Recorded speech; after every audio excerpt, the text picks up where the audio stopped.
ইনকিলাব ইনকিলাব, আমার দেশ তোমার দেশ। আত্মপ্রকাশ করেছে নতুন রাজনৈতিক দল জাতীয় নাগরিক পার্টি এনসিপি।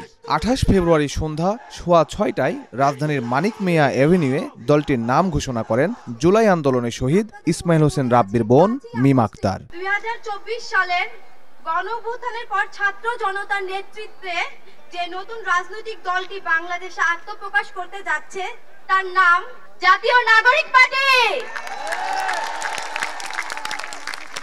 আমি প্রথমে জাতীয় নাগরিক পার্টির আহ্বায়কের এবং সদস্য সচিবের নাম ঘোষণা করছি। জাতীয় নাগরিক পার্টির আহ্বায়ক ও সদস্য সচিব জুলাই গণঅভ্যুত্থানের অগ্রনায়কগণ এবং এক দফার ঘোষক। আহ্বায়কের নাম হচ্ছে নাহিদ ইসলাম এবং সদস্য সচিব আক্তার হোসেন। একই সঙ্গে দলের আহ্বায়ক ও সদস্য সচিবের নাম ঘোষণা করেন তিনি। এরপর বক্তব্য রাখেন এনসিপির আহ্বায়ক নাহিদ ইসলাম। আজকের এই মঞ্চে দাঁড়িয়ে আমরা কেবল সামনের কথা বলতে চাই। আমরা পিছনের ইতিহাসকে অতিক্রম করে একটি সামনের সম্ভাবনার বাংলাদেশের স্বপ্নের কথা বলতে চাই। সেই স্বপ্নের বাস্তবায়নের লক্ষ্যেই আজকে আমরা এখানে উপস্থিত হয়েছি। জুলাই গণঅভ্যুত্থানে ছাত্র জনতার মধ্য থেকে স্লোগান উঠেছিল, তুমি কে আমি কে, বিকল্প বিকল্প। আজকে সেই বিকল্পের জায়গা থেকে নতুন রাজনৈতিক দলের আত্মপ্রকাশ ঘটেছে। আমরা মনে করি বাংলাদেশে যে বিভাজনের রাজনীতি তৈরি করে বাংলাদেশের জনগণকে দুর্বল করে রেখে রাষ্ট্রকে দুর্বল করে রাখার যে ষড়যন্ত্র তৈরি হয়েছিল, সেই ষড়যন্ত্র আমরা জুলাই গণঅভ্যুত্থানে সকলের ঐক্যের মাধ্যমে ভেঙে দিয়েছি। আমরা আজকের এই মঞ্চ থেকে শপথ করতে চাই যে বাংলাদেশকে আর কখনোই বিভাজিত করা যাবে না। বাংলাদেশে ভারতপন্থী পাকিস্তানপন্থী কোনো রাজনৈতিক ঠাঁই হবে না। আমরা বাংলাদেশকে সামনে রেখে, বাংলাদেশের জনগণের স্বার্থকে সামনে রেখে সকলে ঐক্যবদ্ধভাবে রাজনীতি এবং রাষ্ট্র বিনির্মাণ করব। অনুষ্ঠানের শুরুতে কোরআন তেলাওয়াত এবং গীতা, ত্রিপিটক ও বাইবেল থেকে পাঠ করা হয়। আর জুলাই আগস্টের গণ অভ্যুত্থানের উপর নির্মিত প্রামাণ্যচিত্র প্রদর্শনীর পর মঞ্চে ওঠেন এনসিপির শীর্ষ নেতারা। একসাথে স্বৈরাচারী সরকারের শৃঙ্খল ভেঙে রাজপথ দখল করে নিচ্ছিল জনতা। বহু দূর থেকে বানের পানির মতো মানুষ নেমে এলো পথে, আর আমরা শুনতে পাই সশব্দ চিৎকার। দর্শক সারির সামনে উপস্থিত ছিলেন আমন্ত্রিত বিভিন্ন রাজনৈতিক দলের নেতারা। উপস্থিত ছিলেন জুলাই আন্দোলনে আহত এবং নিহতদের পরিবারের অনেক সদস্য।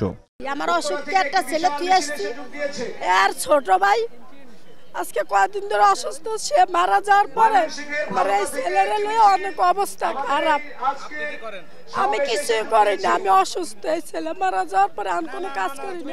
এই ছেলে আমার সংসার চালাইছে, বেলুন বেচছে, চা বেচছে, এখন আমি কিছুই করি না। এই ছেলে মারা আছে, সে পায়ে রিক্সা চালায়, একবার চালালে আর একবার চালাইতে হবে না। ঘর ভাড়া 3 মাসের বাচ্চা আছে, আমার ছেলে নাই, আমার কামের কেউ নাই। আমার ছেলে যেমনে মারছে সেই বিচার, আর আমি কেমনে বাঁচবো 3টা বাচ্চা নিয়ে। এই নতুন দলের কাছে যে খুনি হাসিনার বিচার হোক, আর আমার ছেলের যেখানে শহীদ হয়েছে ওখানে ওই সড়কটার নামকরণ সারিয়া হোসেন রোকন এইটা করা হোক, আর আমাদের দিকে একটু সহানুভূতি দৃষ্টি রাখুক। শহীদ পরিবারকে দায়িত্ব নিব, শহীদ পরিবার করে দেখবো,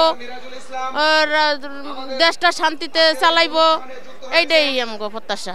দেশটা শান্তি থাক, এইটাই প্রত্যাশা।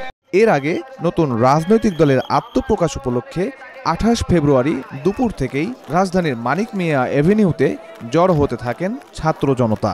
গণমাধ্যম কর্মীদের কাছে উচ্ছ্বাস প্রকাশ করেন তারা। শুনিয়েছেন নতুন দলের কাছে তাদের প্রত্যাশার গল্প। বাংলাদেশকে একটি নতুন সুস্থ বাংলাদেশে, সফল বাংলাদেশে পরিণত করবে রাজনৈতিক দল, এটা আমি মনে করি। এদের হাত দিয়েই বাংলাদেশ নতুন যাত্রায় পৌঁছে যাবে। আমরা যে জুলাইয়ে 24 জুলাইয়ে যে বিপ্লবে অংশগ্রহণ করেছি, সেই বিপ্লবের পরিপূর্ণতা আজকের এই রাজনৈতিক দলের আত্মপ্রকাশের মাধ্যমে পেল বলে আমরা বিশ্বাস করি। যে এই দলটা গঠিত হচ্ছে যাচ্ছে, ওনারা হচ্ছে বিশ্ববিদ্যালয়ের, কলেজের, স্কুলের, ইউনিভার্সিটির স্টুডেন্ট। ওনারা দুনিয়াটা বর্তমান বিশ্বে ওনারা দুনিয়াটা কিভাবে পরিচালিত হইতেছে এই বাস্তবতা উপলব্ধি করতেছে। এর পরিপ্রেক্ষিতে ওনারা যে নতুন রাজনৈতিক দল গঠন করতে যাচ্ছে, আলহামদুলিল্লাহ, আল্লাহর কাছে লাখো শুক্রিয়া। আমাদের অনেক দল আছে বাংলাদেশে, কমসে কম 30-40টা দল আছে, তার মধ্যে এই যে স্টুডেন্টদের নিয়ে গঠিত দলটা, এটা খুবই, আমি মনে করি আমার দৃষ্টিতে খুবই ভালো হবে ইনশাল্লাহ। এবং এই যে এই দলের যে জুলাই আগস্টের আন্দোলনে জনাব নাহিদ ইসলাম আরও অন্যান্য যারা আন্দোলনে হয়েছেন, পরে সমন্বয়ক হয়েছেন, পরে মন্ত্রী পর্যায়ে গেছেন, কিন্তু ওই দল ত্যাগ করে জনতার কাতারে আসা সামিল হয়েছেন, এটা আল্লাহর কাছে লাখো শুক্রিয়া। আমার দৃঢ় বিশ্বাস যে ওনারাই পারবেন দেশটাকে সামনের দিকে এগিয়ে নিতে।